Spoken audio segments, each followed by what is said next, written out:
ladies, and welcome back to Reading Club. So today I'm going to read you Daisy and the Trouble with Sports Day, Chapter 7 and Chapter 8. Chapter 7. The trouble with breaking 12 eggs is it makes your mom act really strange. Do you know what my mom gave me for tea on Thursday evening after Gabby had gone home? Egg and bacon with no egg. And then, do you know what she put in my lunchbox when she was making my sandwiches for school? Egg sandwiches with no egg. I didn't say anything though. I pretended I hadn't noticed. But then she forced me to notice because she started opening and closing the fridge door and talking to herself in a really loud voice. I think I'll bake a cake this evening. Ooh, look, no eggs. I think I'll make some Yorkshire puddings this weekend. Ooh, look, no eggs. I think I'll rustle up some eggy bread. Ooh, look, no eggs.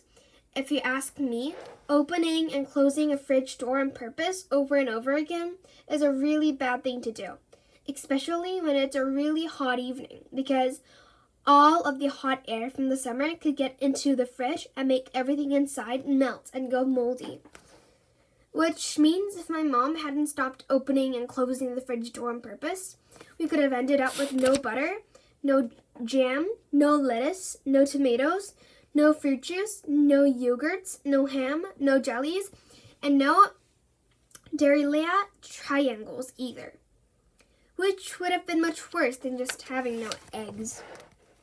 It was about 6:45 before Mom stopped talking to herself in a loud voice about no eggs. Honestly, I've never been so pleased to get into a bath. The trouble with baths is once you fill them up with water and bubble bath, they make your writing paper go soggy and the ink in your pen stop writing.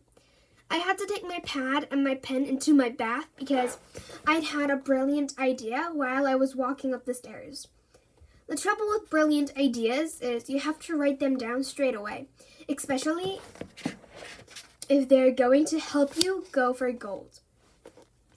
The first brilliant idea I had was to write me and Gabby a proper Go for Gold exercise and training plan. Go for Gold exercise and training plans are things that proper athletes use to make sure they will have enough puff to win their races. The exercises are really tough, but you know what athletes say. When the tough isn't going, then the going isn't tough. This is the Go for Gold exercise and training plan that I wrote in the bath. And this is the one I redid in my bedroom.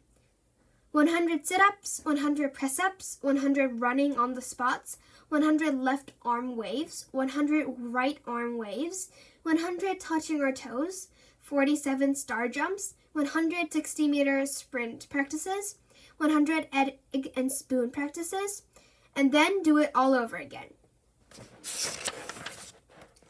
The second brilliant idea I had was to write me and Gabby a really good Go for Gold eating plan. Go for Gold eating plans are recipes that make sure proper athletes eat all the right things to help them win their races. This is the Go for Gold eating plan that I wrote in the back. And this is the one I redid in my bedroom.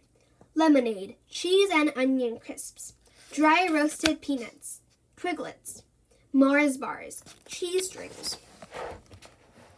When I read them to Gabby over the phone, she thought they were brilliant, except maybe we should have normal roasted peanuts instead of dry ones. When I told her that once my mom had forgotten about the broken eggs, I would ask her to add everything to her shopping list. Gabby said it might be better to wait a while because sometimes moms can stay quite cross about having no eggs. But by the time I had put my pajamas on and got under my covers on Thursday, Mom seemed to have forgotten all about the broken eggs. Not only did she sit down on my bed, she helped me dry my hair and then brush it. She even said she would tell me a bedtime story. She seemed in such a good mood that I almost nearly showed her my Go for Gold eating plan right there and then. But I'm glad I didn't, because then I found out what my bedtime story was going to be. It was going to be the story of Humpty Dumpty. Oh no, it wasn't. No eggs. Chapter 8. When Gabby and me got to school on Friday, it seemed like absolutely everyone in our class was going for gold. Liberty Pierce had a granola bar in her lunchbox. Danielle Carrington had an energy drink in his rucksack. Fiona Tucker had her hair tied extra back. Stanley Lepore's mom had given him a vitamin C tablet 3 days in a row. Jasmine Smart had switched to white sports socks instead of white ankle socks. Trouble is, Jack Beachwhistle was wearing a new pair of trainers. The trouble with new pair of trainers is you're absolutely not allowed to wear them to school. The trouble with even old pairs of trainers is you're not allowed to wear them to school either. Which is really annoying because there is no way that Jack Beachwhistle should have been wearing any types of trainers to school, but he was. Jack said that I was totally jealous and that he was going to be unstoppable in the 60-meter sprint now that he had a new pair of trainers to go for golds in. Then he started calling his new pair of trainers bad boys, which was really, really annoying. And then he called me an egg on legs, which was really, really, really annoying and untrue. Which is why I told Mrs. Peters. The trouble with telling Mrs. Peters about Jack Beachwhistle is it never does any good. When Jack told her that his dog had eaten his school shoes and his mom and dad wouldn't be able to buy him a new pair until the weekend, she believed him. So he was allowed to wear his new trainers all day, which was even more annoying because every time I saw him in the playground, he started running really fast on the spot and leaning back and doing an Usain Bolt point at the sky. The trouble with doing Usain Bolt's points at the sky is it's a really show-offy thing to do. Unless you're Usain Bolt. Jack said he was the next Usain Bolt and that by the time he was 15, he would probably be the fastest runner in the world. Especially now that he had a new headband to wear as well. The trouble with new headbands is they are a show-offy too, especially if no one else in the school is wearing one. When Jack put his new headband on at morning break to show everyone, all the children in my class gathered around him and clapped and cheered him. Except me. Gabby said she thought Jack Beachwhistle looked quite funny in a headband and school uniform, but I didn't. I thought he looked like a disgrace to athletics. At lunchtime, me and Gabby sat as far away from him in the dinner hall as we possibly could, but he still did Usain Bolt points at us with his sandwiches and his fruit shoot. Then things got even worse because when we went outside to play in the playground, not only did Jack Beachwhistle have his new headband on again, but this time he was wearing 2 brand new wristbands too.